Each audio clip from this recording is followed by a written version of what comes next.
Alright, सो या let the journey begin. And इस first video में चलिए हम बात कर लेते हैं, किस बारे में करें। ऑलराइट, तो let's talk about the pre requisites for CCI और जो CCI है एंड जो इसका पहले वाला वर्जन हुआ करता था जिसको हम बोलते थे राउटिंग एंड स्विचिंग, राइट। तो बात करेंगे कि क्या डिफरेंसेस है दोनों में, क्या अब अलग है जो पहले नहीं था, हम इसको क्यों EI यानी कि एंटरप्राइज इंफ्रास्ट्रक्चर बोलते हैं और क्यों पहले सिर्फ इसको राउटिंग एंड स्विचिंग बोला जाता था, राइट। कौन से मॉड्यूल्स हैं हमारे पास, डिज़ाइन है मॉड्यूल 1, हमारे पास डुओ है मॉड्यूल 2। तो हम बात कर रहे हैं CCI लैब एग्जाम की और हम बात करेंगे स्ट्रक्चर की कि कैसे पहले हुआ करता था, कैसे आज है, क्या एक्सपेक्ट करें, सिस्को हमसे क्या एक्सपेक्ट करता है, वो सब बातें।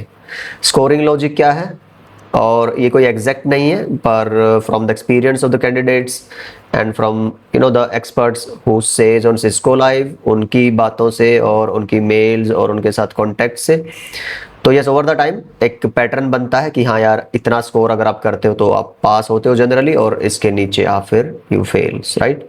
कौन सी नई टेक्नोलॉजी कवर होती है जिससे CCI EI बनता है, वो सब की बात करेंगे।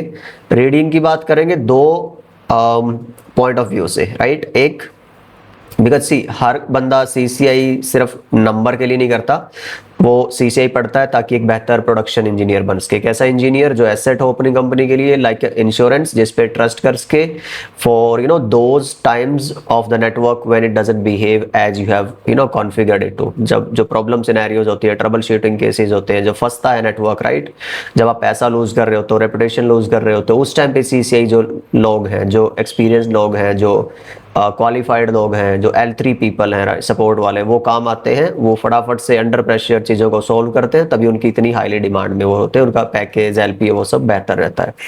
इसीलिए एक हाईली सोल्ड आफ्टर कोर्स है CCI।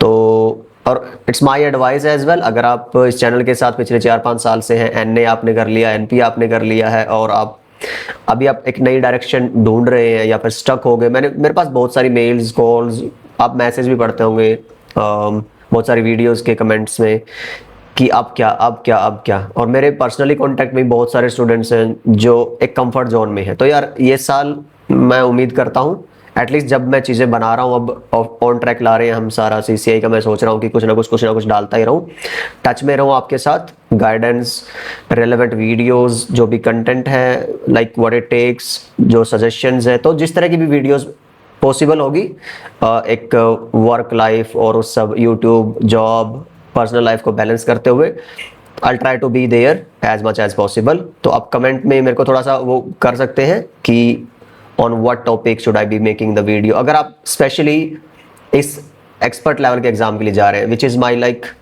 इट्स हाई टाइम, 5 साल के बाद अगर आप करियर में हैं और आप CCI नहीं कर रहे तो आप रुक रहे हैं, आप एक स्टेगनेंसी के फेज में जा रहे हो। आप जैसे बोलते हैं ना कि ठहरा हुआ पानी भी अगर वो तालाब का पानी हो और ठहर जाए तो खराब हो जाता है, राइट। तो बड़ी सिंपल सी एक रिलेवेंट एग्जांपल हमारे साथ भी हो जाता है कई बार कि हम उसी पैकेज पे, कई बार लगता है कि अच्छी कंपनी है यार, सही मज़ा आ रहा है ना, दोस्त अच्छे हैं और ठीक है सब बढ़िया है, लेकिन ग्रोथ देखनी है, तो थोड़ा सा अनकंफर्टेबल होएंगे, थोड़ा सा स्विच करने की कोशिश करेंगे, या तो वहीं हमें अच्छी अपॉर्चुनिटी मिले जहां हम ऑलरेडी काम कर रहे हैं, या फिर कहीं ऐसी जगह चले जो नई जगह हो। Let's try something exciting, let's try something adventurous, let's try something new, let's try something which takes us out of our comfort zone this year. So say yes in the comment if you are ready for that. I am ready and I'm starting this CCI on that note. चलो तो start कर लेते हैं। शुरू में बात करेंगे pre requisites की। प्री रिक्विजिट मैंने ऑलरेडी कंप्लीट कर रखी है अपने चैनल पे, CCNA करवा रखा है, CCNP करवा रखा है, और यही चाहिए होता है। CCNA अगर आप हैं बहुत अच्छे से, आपने 3-4-6 महीने लगाए हुए हैं, आपको कोई अपॉर्चुनिटी मिली है, इंटरनल प्रमोशन या कहीं बाहर जाने का बन रहा है, आपको CCI एक नंबर, एक टैग चाहिए, तो आप कर सकते हो स्टार्ट CCNA से, पर मैं जनरली रेकमेंड नहीं करता क्योंकि जर्नी फिर स्मूथ नहीं होती, आपको बहुत पढ़ना पड़ता है, बहुत टाइम लगता है, और फिर CCI बहुत सारे लोगों के लिए मैंने देखा है कि वो बर्डन बन जाती है, छोड़ भी देते हैं बहुत सारे लोग बीच में। तो CCNP करो यार बहुत अच्छे से, मजे से एंजॉय करके, फिर CCI पे आओ, तो that's a better plan. Otherwise ऐसा नहीं है कि NA वाले नहीं कर सकते, बशर्ते आप तैयार हो उतना टाइम, उतने ट्रबल लेने के लिए, उतना फ्रस्ट्रेशन झेलने के लिए, because it takes a lot. Obviously CCI है तो बहुत डेप्थ कॉन्सेप्ट है, पैकेट लेवल पे एनालिसिस और स्टडी करनी होती है, तो यहाँ पे ऐसा नहीं है कि थ्योरी पढ़ी और चल गया, बहुत सारी लैब्स करनी होती हैं, CCNP में हमने बहुत सारी लैब्स करी थी पर वो कुछ भी नहीं है इन कंपैरिजन टू CCI, बिकॉज यहाँ पे एग्जाम अगर आप CCNP का अगर आपने दिया हो, आपको पता होगा वहाँ पे मेरे ख्याल से मुश्किल से 4-5 लैब आती हैं। यहाँ पे सारी लैब का ही 5 घंटे का गेम है पूरा का पूरा। मैं बताऊंगा सारा आगे कैसे चलता है, तो just be ready for that. तो ये कोई इंटिमिडेशन और वो सब नहीं है, ये बहुत एक्साइटिंग और बहुत एक मस्त जर्नी है। अगर आप उसके लिए तैयार हो तभी आप इन ठंडे पानी में पैर रखिए, अदरवाइज ल्यूक वर्म यहाँ पे कुछ नहीं है। ऑलराइट, रिवॉर्ड भी उतना ही है और लाइक एफर्ट भी उतना ही है। ऑलराइट, तो एसेंशियल रीडिंग की फिर हम बात करेंगे। अगेन आई थिंक जैसे मैंने शुरू किया, मैं भूल गया क्या बात करी थी लास्ट पॉइंट के ऊपर, कि हाँ, अगर आप एक बेटर प्रोडक्शन इंजीनियर बनने के लिए, बेटर नेटवर्क इंजीनियर बनने के लिए CCI कर रहे हैं, that is a different thing. अगर आप नंबर लाने के लिए CCI कर रहे हैं, that is a different thing. तो पढ़ना बहुत पड़ता है, चीज़ें बहुत सारी हैं, टेक्निकलिटीज़, क्योंकि यहाँ पे ना L3 को वो प्रॉब्लम दी जाती है जो L1 L2 से सॉल्व नहीं होती। तो आपको अंदर की बहुत सारी पैकेट लेवल की चीज़ें पता होनी चाहिए, तो बहुत सारा पढ़ना पड़ता है उस तरह का relevant material, current material, right.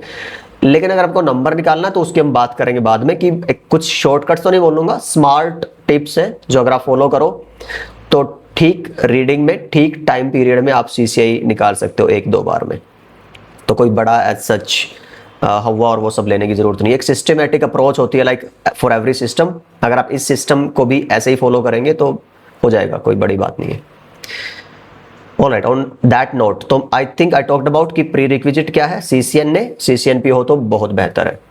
Lab exam module, तो लैब एग्जाम मॉड्यूल हमारे पास 2 हैं, एक डिजाइन है और एक डुओ है, राइट। डिजाइन में क्या होता है, तुम्हारे पास 3 घंटे का टाइम है।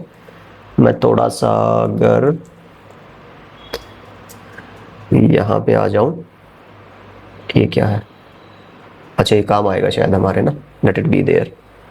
तो मैं इसको यहीं रहने देता हूं और थोड़ा सा नीचे की तरफ आते हैं। तो जो मेरा डिजाइन मॉड्यूल है पहला, तो जो CCI लैब एग्जाम है हमारा, ओके, तो इसके 2 फेजेस हैं। फर्स्ट है डिजाइन एंड सेकंड है डुओ। डिजाइन है तुम्हारा 3 आवर्स और डुओ होता है डिप्लॉय, ऑपरेट एंड ऑप्टिमाइज, ये है 5 आवर्स का। इसमें तुम्हारा जो बैक बटन है वो डिसेबल होता है। आपने अगर एक बार, जैसे CCN CCNP में होता है ना, आपने अगर आगे निकाल दिया तो आपने निकाल दिया, उस पीछे नहीं जा सकते, आपने सब खराब कर दिया, ये समझ लो। वो जो एक क्वेश्चन या 2 क्वेश्चन आपने छोड़ दिए तो यू वेस्टेड दैट। लेकिन जो डुओ एग्जाम है 5 घंटे वाला, उसमें बैक बटन इनेबल होता है। हम इसकी करेंगे डिटेल में बात, but let me just write what is there. 3 घंटे का है, ये 5 घंटे का है। ये आपका एक तरह से थियोरी एग्जाम है, कंसेप्चुअल है, कंसेप्चुअल। ये आपका एक्चुअल लैब एग्जाम है। ऑलराइट, ये आपका, इसमें आपको कॉन्फ़िगर करनी रहती हैं चीजें, configure and trouble shoot and modify, verify everything. यहाँ पे आपका एक्चुअल लैब है, जो 5 घंटा है ना, ये आपका एक्चुअल लैब है जिसको आप लैब बोलते हो। यहाँ पे आपका एक रहता है कि भाई उन्होंने आपको ना कुछ सिनेरियो दे दिए, ठीक है। आई थिंक मैंने पहले वाली वीडियो में बात करी थी, और आपको उन्होंने कुछ मेल्स दे दी। उस मेल में लिखा हुआ है कि हाँ यार इस तरह का नेटवर्क बनाना है, ये वाली रिक्वायरमेंट है, ऑलराइट। ये ऑप्शन, ये फीचर कॉन्फ़िगर करने हैं, चाहे सिक्योरिटी के, चाहे राउटिंग के, चाहे SD-WAN भी होगा, SDA भी होगा, उसके अंदर OSPF भी होगा, उसके अंदर BGP, MPLS, DMVPN, सब चीज़ें हैं। वो सिनेरियो बताएंगे, अपनी रिक्वायरमेंट बताएंगे कि मान लो मेरे पास 5 साइटें ऑलरेडी हैं, 2 और मैंने बनानी है, तो उनको MPLS से कनेक्ट करना है, या DMVPN से कनेक्ट करना है, या SD-WAN से कनेक्ट करना है। तो अगर मेरे को ये बेहतर करनी है तो क्या करूँ, सिक्योर बनानी है तो क्या करूँ, और अगर इसको सीमलेस बनाना हो, टाइम कम लगे और सिक्योरिटी ज़्यादा हो, लेकिन मेरा कंट्रोल मेरे हाथ में रहे, या फिर मैं किसी और से करवाऊँ, मुझे अपनी टीम की ज़रूरत ना पड़े, तो बहुत सारे ऐसी आपको रिक्वायरमेंट्स दे दी जाएंगे, आपको ऑप्शंस दे दिए जाएंगे, और उनमें से आपको 1, 2, 3 डिपेंडिंग अपॉन कितने आपको बोला गया चूज़ करने के लिए। तो ये MCQs है बेसिकली। क्वेश्चंस यहाँ पे थोड़े रहेंगे पर इंटेंसिटी बहुत रिगरस रहेगी। लाइक क्वेश्चन ऐसा लगेगा आपको कि यार CCNA लेवल के क्वेश्चन है, लेकिन जब आपको आंसर करने लगोगे आप देखोगे कि यार ये भी सही लग रहा है, ये भी सही लग रहा है, तो वहां पे आपको लगेगा कि हाँ यार अब ये CCI लेवल का गेम है, ये चल रहा है सब कुछ, राइट। तो यहाँ थोड़ा एक इंटरेस्टिंग बात लास्ट में बताऊंगा आपको इसके बारे में, कि आपको ये लग रहा होगा कि चलो थ्योरी है यार आसान होती होगी, but will talk about it. इसमें एक और होता है, तुम्हें ना रिसोर्सेज मिलते हैं, रिसोर्सेज कि कुछ रीडिंग मटेरियल मिलता है, सपोर्ट मटेरियल साथ में, कि तुम्हें कोई टोपोलॉजी मिल गई, कोई और रेफरेंस एक लिंक मिल गया, कि मान लो कोई एक पोर्ट सिक्योरिटी है, जस्ट एक ऐसे याद आ गया, उसके बारे में तुम्हें ना सिस्को का कोई एक डॉक्यूमेंट मिल जाएगा, कैसे कॉन्फ़िगर करें, क्या सिक्योरिटी होती है ना, इस वाले क्वेश्चन में इसकी क्या रेलेवेंस है, तो तुम्हें ना आसान हो जाएगा उस कंटेक्स्ट को समझना और उसके हिसाब से आंसर करना। तो ये रिसोर्सेज अवेलेबल रहते हैं तुम्हारे डिज़ाइन वाले सेक्शन में। लैब में क्या होता है, तुम्हें दिया जाता है कि भाई जो तुमने ऊपर वाले सेक्शन में जो नेटवर्क बनाया था, हमारे लिए डिज़ाइन किया था, अब उसको कॉन्फ़िगर करो। तुमने बोला था भाई OSPF में ना मेरे को इस ABR पे और ये वाली समराइजेशन करनी थी, ठीक है, एरिया बेस्ड, या ये वाली फिल्टरिंग आपको BGP में, ये वाला रूट मैप आपको लगाना था।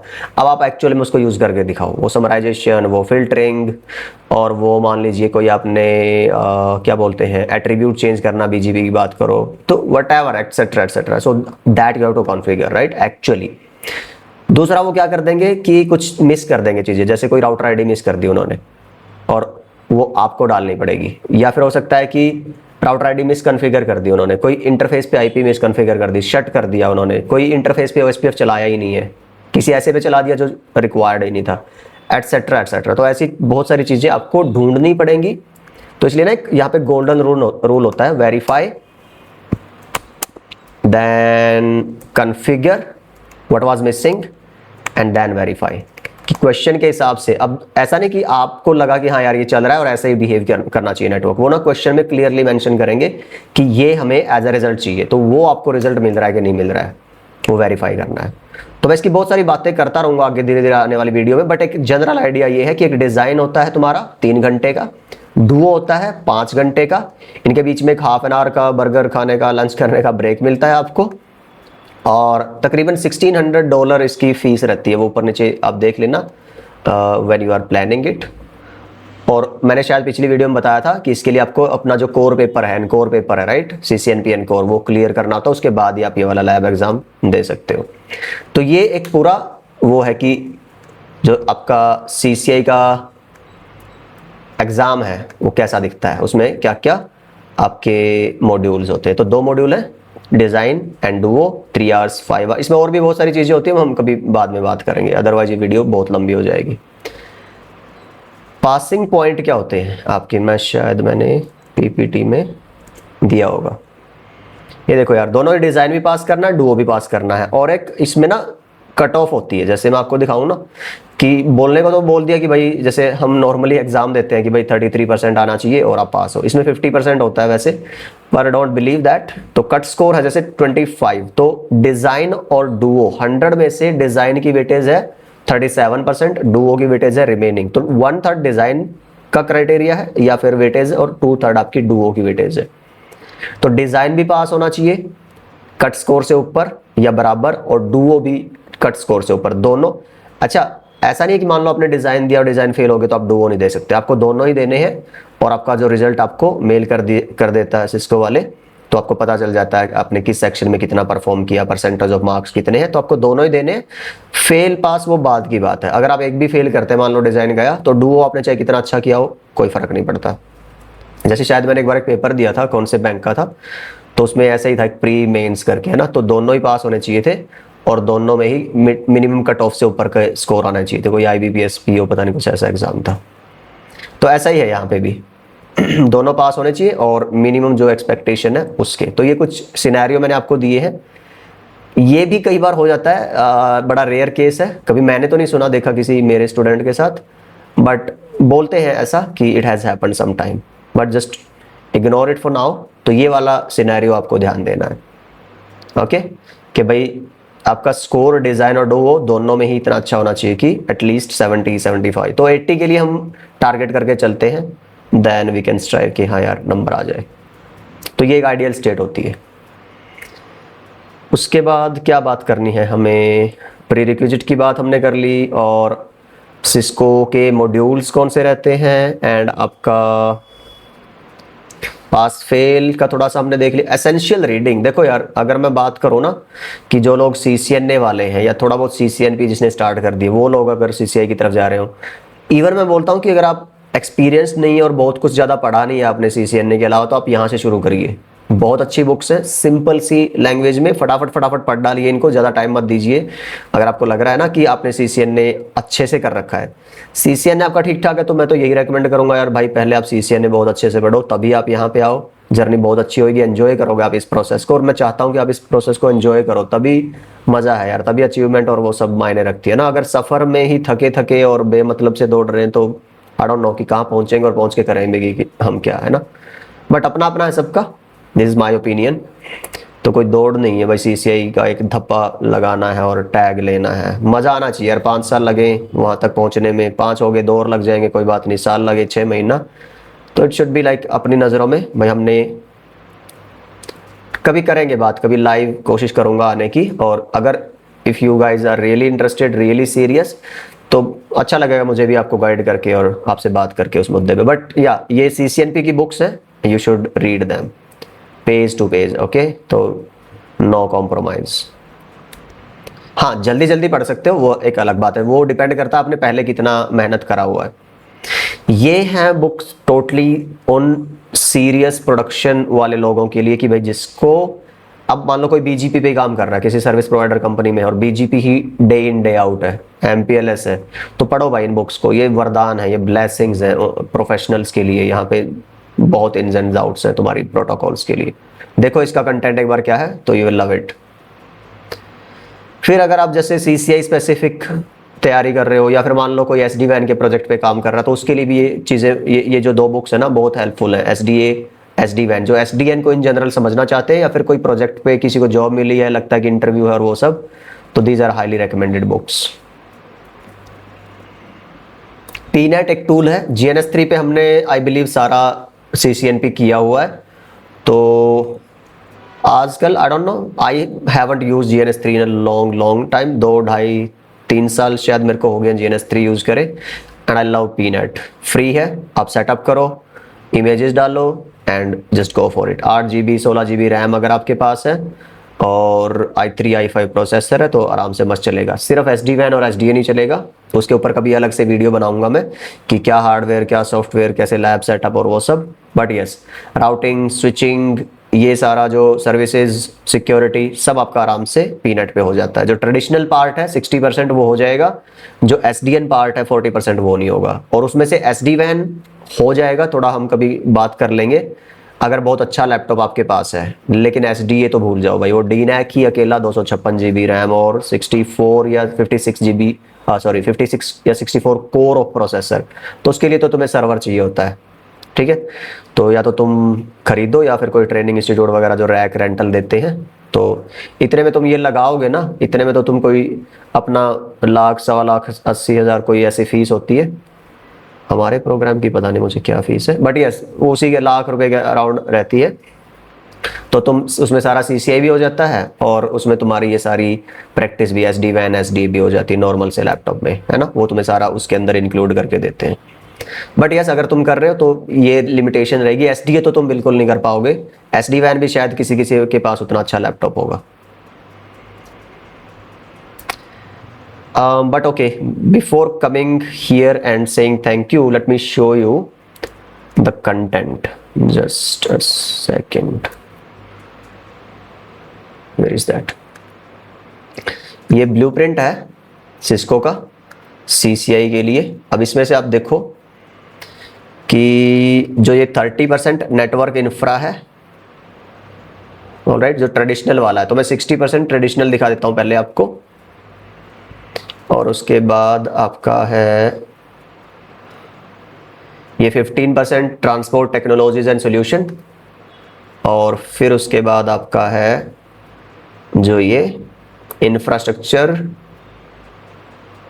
Security and services. तो ये आपका बनता है 30, 45 एंड 60। तो ये 60% ट्रेडिशनल, इसमें स्विचिंग आती है, जिसमें राउटिंग आती है, और स्विचिंग सारी आप देखोगे ना तो इसमें एज सच सीसीआई लेवल का कुछ नहीं है, स्विचिंग को ये डिग्रेड कर रहे हैं। अगर आप देखोगे ना सिस्को प्रेफर करता है अभी जो, इवन मैं आपको ना एक वो इमेज दिखा रहा था शायद कहीं पे, यहाँ, कि भाई जो पहले तुम्हारा एक ये ट्रेडिशनल नेटवर्क हुआ करता था 3 लेयर या कोलैप्स्ड कोर लेयर, राइट, जिसमें access layer, distribution layer, core layer ऐसे चलती थी, और इसमें जनरली जो एक्सेस लेयर थी ना वो L2 हुआ करती थी। तो यहाँ स्विचिंग की बहुत रेलेवेंस थी, STP और ये सब चीज़ें। आजकल सिस्को यूज़ कर रहा है क्या, SDN, जैसे कोई बड़ी यूनिवर्सिटी या कोई एंटरप्राइज नेटवर्क है, राइट, उसमें वो कंट्रोलर यूज़ करते हैं, ऑलराइट। और उस सब की वजह से क्या है कि कंट्रोलर मीन्स सारा लेयर 3।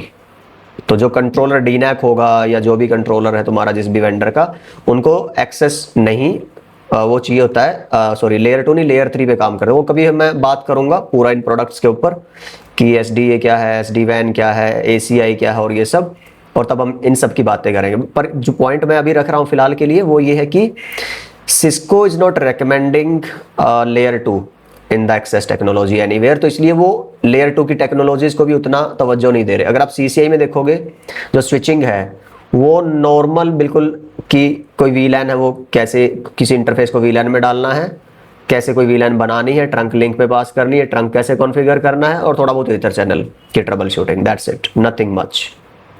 तो आप देख सकते हो, तो ये सारा अगर तुमने CCNP से पढ़ा हुआ है ना तो इट्स गुड, ऑलराइट। तो उतना ही चाहिए होता है, ज़्यादा अभी आजकल इवन हम इसको पढ़ाते भी नहीं CCI में, ये सेल्फ पेस ही देते हैं सारे ऑलमोस्ट सब लोग, ठीक है। राउटिंग का है वो बहुत एडवांस मिलेगा तुम्हें, राउटिंग ही है पैकेट लेवल की, हम राउटिंग और पैकेट एनालिसिस और वो सब बहुत डिटेल से कराते हैं, तो इसलिए ये बहुत ज़रूरी हो जाता है। इसमें बहुत डिटेल आती है, एग्जाम में बहुत क्वेश्चन आते हैं इसके ऊपर, राइट। तो ये सब देख लेना, ये सारा मिल जाएगा तुम्हें अगर नॉर्मली गूगल करोगे CCI EI version 1.1 syllabus PDF, तो you will get the same PDF, right. Multicast CCNP में मुझे कुछ टॉपिक्स थे जो उतने अच्छे लैब और वो सब लेवल के नहीं आते थे, जैसे मल्टीकास्ट, क्वालिटी ऑफ सर्विस, तो शायद मैंने थ्योरी ही पढ़ाई थी और लैब नहीं कराई थी तब। तो CCI में लेकिन ये है, ठीक है, इनकी लैब भी आती है एग्जाम में। तो ये देखो, अब यहाँ से अगर मैं बात करूँ, अच्छा और थोड़ा सा देख लेते हैं कि ट्रांसपोर्ट टेक्नोलॉजी MPLS है और DMVPN आता है। मैं भी थोड़ी देर में आपको दिखाऊंगा कि कौन सा कंटेंट कहाँ पे किसकी सेंस बनेगी। MPLS का आता है, DMVPN का आता है, रोल BGP का कहाँ आता है ना, OSPF का कहाँ आता है, वो सारी चीज़ें ये तुम देखोगे CCNA CCNP लेवल की चीज़ें हैं। Again running low, okay just a second. तो अगर आपने अपनी CCNP वाली देख रखी हो वीडियो, ऑलमोस्ट सारी होंगी उसमें, जैसे मैंने बताया ये नहीं थी, लैब नहीं थी इसकी, और भी देख लेना आप बाकी जो भी नहीं है, तो हम ट्राई करेंगे धीरे धीरे जैसे ही टाइम लगता जाएगा मुझे। ओके ये सर्विसेज हैं, ऑलमोस्ट ये हमने इन वन वे और अदर बात तो एटलीस्ट कर ही रखी है। तो ये तुम्हारा है 60% ट्रेडिशनल। अगर आप बात करो 40% जो अभी करंट SDN वाला, उसमें से एक तो आता है ये SDA जो एंटरप्राइज ऑटोमेशन सोल्यूशन है, कैंपस ऑटोमेशन सोल्यूशन है, जिसमें DNAC कंट्रोलर यूज होता है। एक SD-WAN है जिसमें vManage और vSmart, vBoard, खैर ये पुराने नाम है, अभी इनको कैटलिस्ट, कंट्रोलर, मैनेजर, वैलिडेटर और वो सब नाम से जाना जाता है। नाम सिस्को रीब्रांडिंग कर रहा है, पहले ये विप्टेला का सोल्यूशन था एक्चुअली, उन्होंने इसको बाय किया था। नाउ अब कैटलिस्ट के नाम से ही सारा, क्योंकि मैंने शायद आई डोंट नो बात की है कि नहीं, कि iOS जो सोल्यूशन था तुम्हारा, iOS जो सॉफ्टवेयर जो ऑपरेटिंग सिस्टम यूज होता है पहले सिस्को के डिवाइसेस पे, तो जब तुम SDN की बात करते हो तो एक पर्टिकुलर हार्डवेयर और पर्टिकुलर सॉफ्टवेयर की सपोर्ट चाहिए होती है। तो सपोर्ट जो सॉफ्टवेयर में दी सिस्को ने वो iOS को रिवैम्प करके iOS XE बना दिया। तो iOS XE means the operating system जो यूज किए जा सकते हैं कंट्रोलर बेस्ड प्रोग्रामेबल नेटवर्क्स में, राइट। और हार्डवेयर के लिए इन्होंने एक चिप डाली उसके अंदर ASIC, जिससे रीप्रोग्राम किया जा सकता है तुम्हारा डिवाइस। हम कभी बात करेंगे वो डिटेल में उसके बारे में, what it takes for a device to be managed और to be used in a software defined kind of networks. But yes iOS XE ध्यान रखना है और आपको एक डेडिकेटेड हार्डवेयर चिप ध्यान रखनी है। तो हार्डवेयर सॉफ्टवेयर दोनों ही एक डिवाइस के अंदर होना चाहिए to be for it to be managed by some centralised controller, right. उसको कॉन्फ़िगर और मैनेज करने के लिए from A centralised place. But yes, Cisco S D van again van automation solution है जो डिफरेंट कंट्रोलर यूज करता है अलग अलग कामों के लिए। और 15% फिर तुम्हारा आता है जो ऑटोमेशन, जिसमें से पाइथन मैंने ऑलरेडी बहुत अच्छे से पढ़ा रखा है CCNP में ही, और ये मैंने बता रखा है पर रेलेवेंस नहीं बता रखी CCI के साथ इसकी, तो इसको अलग से पढ़ना पड़ेगा। गैस शेल ये भी आता है तो इसको भी पढ़ना पड़ेगा। तो ये सारा आपका ऑटोमेशन एंड प्रोग्रामेबिलिटी 15% और 25% आपका SDN, जिसमें SD वैन और SD आता है। तो ये है मुद्दे की बात कि भाई कितना कंटेंट है, क्या क्या उसके अंदर रहता है। तो इन जनरल अगर मैं बात करूं थोड़ा सा एक शॉर्ट में समझने के लिए, तो ये पार्ट है। नेटवर्क इंफ्रा है जिसमें आपका स्विचिंग, राउटिंग, और राउटिंग में ये सब है, मल्टीकास्ट। फिर ट्रांसपोर्ट जिसमें MPLS और DMVPN प्राइमरीली, SD वैन, SD आता है, SDN होता है सॉफ्टवेयर डिफाइंड नेटवर्किंग। अगर मैं थोड़ा सा यहाँ पे बात करूँ इसके बारे में,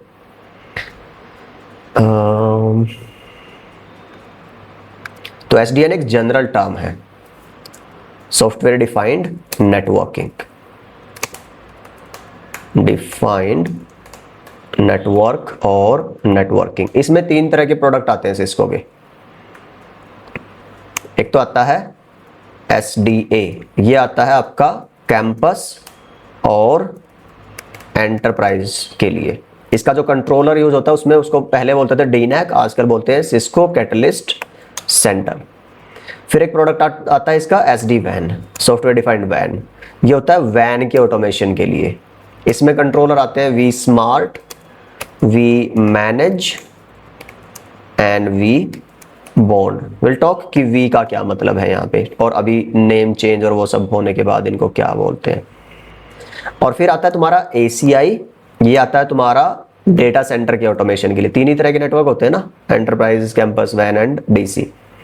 तो यहाँ पे जो कंट्रोलर है उसका नाम है एपिक, आई बिलीव।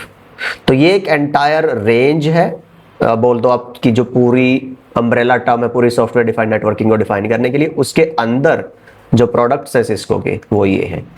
ये आता है तुम्हारा एक तरह का नेटवर्क के लिए, ये आता है दूसरे तरह के नेटवर्क के लिए, और ये आता है तीसरे तरह के लिए। I believe now it's understandable, right.